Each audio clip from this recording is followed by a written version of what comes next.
मेरा नाम रोहित है। मेरी उम्र अब 19 साल हो चुकी है। मेरे माँ बाप बचपन में ही गुजर गए थे। मुझे मेरी नानी ने पाल पोस कर बड़ा किया है। मैं बचपन से ही अपने ननियाल में रहता था। घर में मेरे 2 मामा और 2 मामी थे। नानी के अलावा घर में सभी का रवैया मेरे से कुछ अजीब सा था। मेरे मामा मामी मुझसे नफ़रत करते थे। इन लोगों की नफ़रत को देखकर कभी कभी मैं सोचता कि शायद मैं इन लोगों के ऊपर बोझ हूँ, इसीलिए ये लोग मेरे से इतनी नफ़रत करते हैं। मेरे मामा मामी मुझसे सीधे मुंह बात नहीं करते। मेरे बड़े मामा को एक बेटा और एक बेटी थी और छोटे मामा की सिर्फ एक बेटी थी। दोनों मामा अपने बच्चों को भी मुझसे बात करने से मना करते। कभी कभी मेरे ख्याल में आता कि क्या मैं इतना बुरा हूँ कि ये लोग मेरे से इतनी नफ़रत करते हैं। आखिर हूँ तो इन्हीं की बहन का बेटा ना। एक दिन मेरे ख्याल में आया कि मैं अपने माँ बाप के बारे में अपनी नानी से पूछूं। मैंने अपनी नानी से पूछा, नानी मेरे माँ और बाप दिखने में कैसे थे? क्या उनकी कोई तस्वीर है आपके पास? मैं उन्हें देखना चाहता हूँ। मेरे ये बात पूछते ही नानी के आंखों से आंसू आ गए। वह सिसक सिसक कर रोने लगी। मैंने उनसे पूछा, क्या हुआ नानी, आप रो क्यों रही हैं? वो इतना सिसक रही थी कि उनके मुंह से कोई आवाज़ तक नहीं निकल पा रही थी। मैंने अपने हाथों से नानी के आंसू पोंछे और फिर पानी पिलाया। जब उनकी सिसकियां ख़त्म हुई तो फिर मैंने उनसे पूछा, नानी क्या बात है? मेरे माँ बाप का नाम सुनते ही आप रोने क्यों लगीं? हाँ, मुझे पता है कि मेरी माँ आपकी बेटी थी। अब वह इस दुनिया में नहीं है, तो आपका रोना जायज़ है। फिर भी नानी, मैं जानना चाहता हूँ कि मेरी माँ कौन थी और कैसी दिखती थी। नानी कितना भी कोशिश करती पर उनके आंसू थमने के नाम नहीं ले रहे थे। उनका रोना देखकर फिर मैंने कहा, ठीक है नानी, आप नहीं बताना चाहती तो मत बताएं। यही कहकर मैं वहाँ से जाने लगा। तभी नानी ने मेरा हाथ कस के पकड़ लिया और कहा, रोहित बैठो मेरे पास। आज मैं तुम्हें सच्चाई बताऊंगी। आज नहीं तो कल ये सच्चाई जब तुम्हें दूसरों के मुंह से पता चलेगी तो तुम्हें बुरा लगेगा। इसीलिए मैं ही तुम्हें सच्चाई बता दूं। और तुम्हारे मामा मामी के रवैये से मुझे पूरा यकीन है कि मेरे ना रहने पर तुम्हारे मामा मामी तुम्हें घर से निकाल देंगे। इसीलिए मैं सारी सच्चाई तुम्हें बता दूं तो ठीक होगा। तुम्हारी माँ का नाम रोशनी था। उसी के नाम पर तुम्हारा नाम मैंने रखा है। तुम्हारी माँ हमारी सबसे छोटी औलाद थी। अपने 2 बड़े भाइयों के बाद वो इस घर में आई थी। मैं और तुम्हारे नाना उसे बहुत प्यार करते थे। वो अपने दोनों भाइयों की भी लाडली थी। हम सभी उसे अपनी पलकों पर बिठाकर रखते थे। जब उसकी उम्र लगभग 14 साल की थी, वह कहीं दूर खेलने चली गई। पर काफ़ी देर हो गई, लगभग शाम हो गई, पर वह घर वापस नहीं लौटी। उसके घर न आने की वजह से हम सभी बहुत परेशान हो गए। सभी ने ढूंढने की बहुत कोशिश की, पर वह ना मिली। हम सभी रोशनी के फिक्र में रात भर सोए नहीं, पर लगभग 4 बजे रोशनी रात को बिलखते हुए घर आई। उसे देखते ही मैंने उसे अपने गले से लगा लिया और उससे पूछा, क्या हुआ बेटा, तुम रो क्यों रही हो और इतनी देर तक तुम थी कहाँ? तो उसने हम सभी के सामने रो रो कर बताया कि मेरे साथ कुछ गुंडों ने गलत किया है। सुनकर तुम्हारे नाना जी बर्दाश्त नहीं कर पाए और उसी वक्त उनको हार्ट अटैक आ गया। तुम्हारे नाना जी के गुजर जाने के बाद हम सभी मानो एक सदमे में आ गए, क्योंकि एक तो रोशनी के साथ इतना बड़ा गुनाह हुआ और दूसरा तुम्हारे नाना जी हमें छोड़कर चले गए। एक तरफ हमारे 14 साल की बेटी की इज्जत तार तार कर दी गई थी और एक तरफ हमारे घर के मेन मुखिया की जान चली गई। हमारी घर की इज्जत का सवाल था, इसीलिए हमने ये बात किसी को नहीं बताई। हमारे परिवार के साथ इतना कुछ हो जाने के बाद कुछ दिनों तक हमारा पूरा परिवार सदमे में जी रहा था और रोशनी तो मानो पागल हुई हो गई थी। वह ना किसी से बात करती और ना ही कोई उससे बात करता। वह बस एक रूम में बंद रहती। मेरी बेटी के साथ इतना बड़ा गुनाह होने के बाद और एक रूम में बंद होने की वजह से उसके सामने वही नज़ारा बार बार याद आता।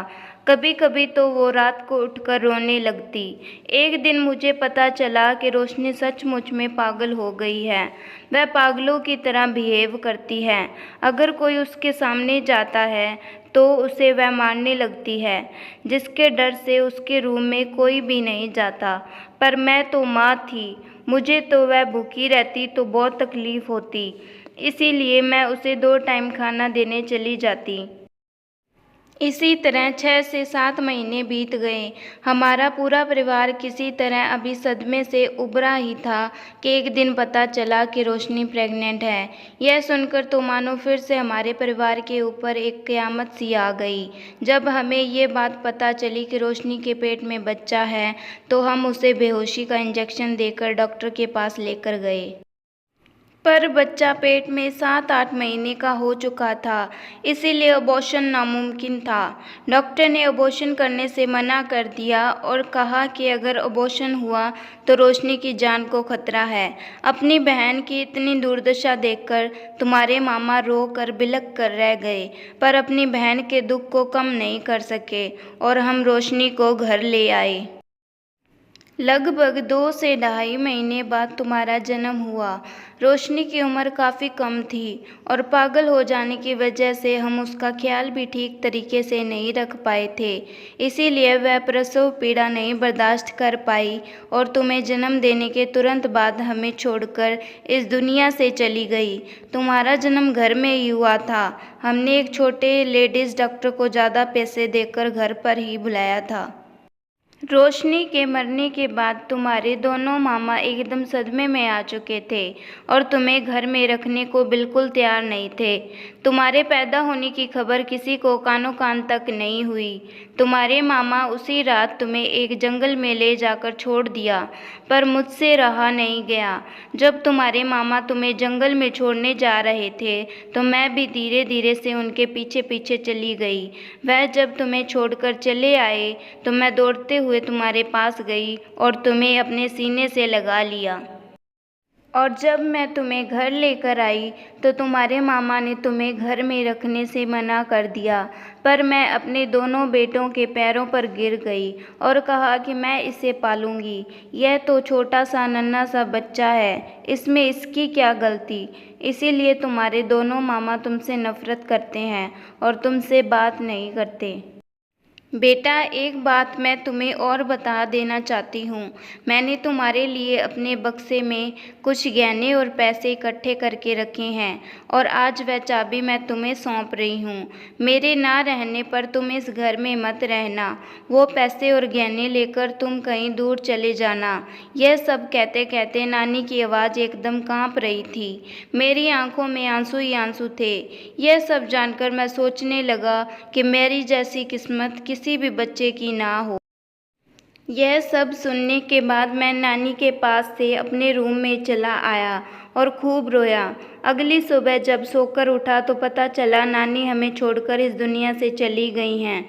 मुझे अंदाज़ा हो गया कि शायद यह सब बताने के बाद नानी यह सदमा बर्दाश्त नहीं कर पाईं और शायद मुझे यह सब बताने के लिए ही अभी तक जिंदा थी। बताने के बाद वह भगवान को प्यारी हो गई और यह सब बताना उनकी जिम्मेदारी थी। नानी का अंतिम संस्कार होने के कुछ दिन बाद मैंने नानी के दिए हुए गहने और पैसे लिए और यह घर छोड़कर मुंबई चला आया।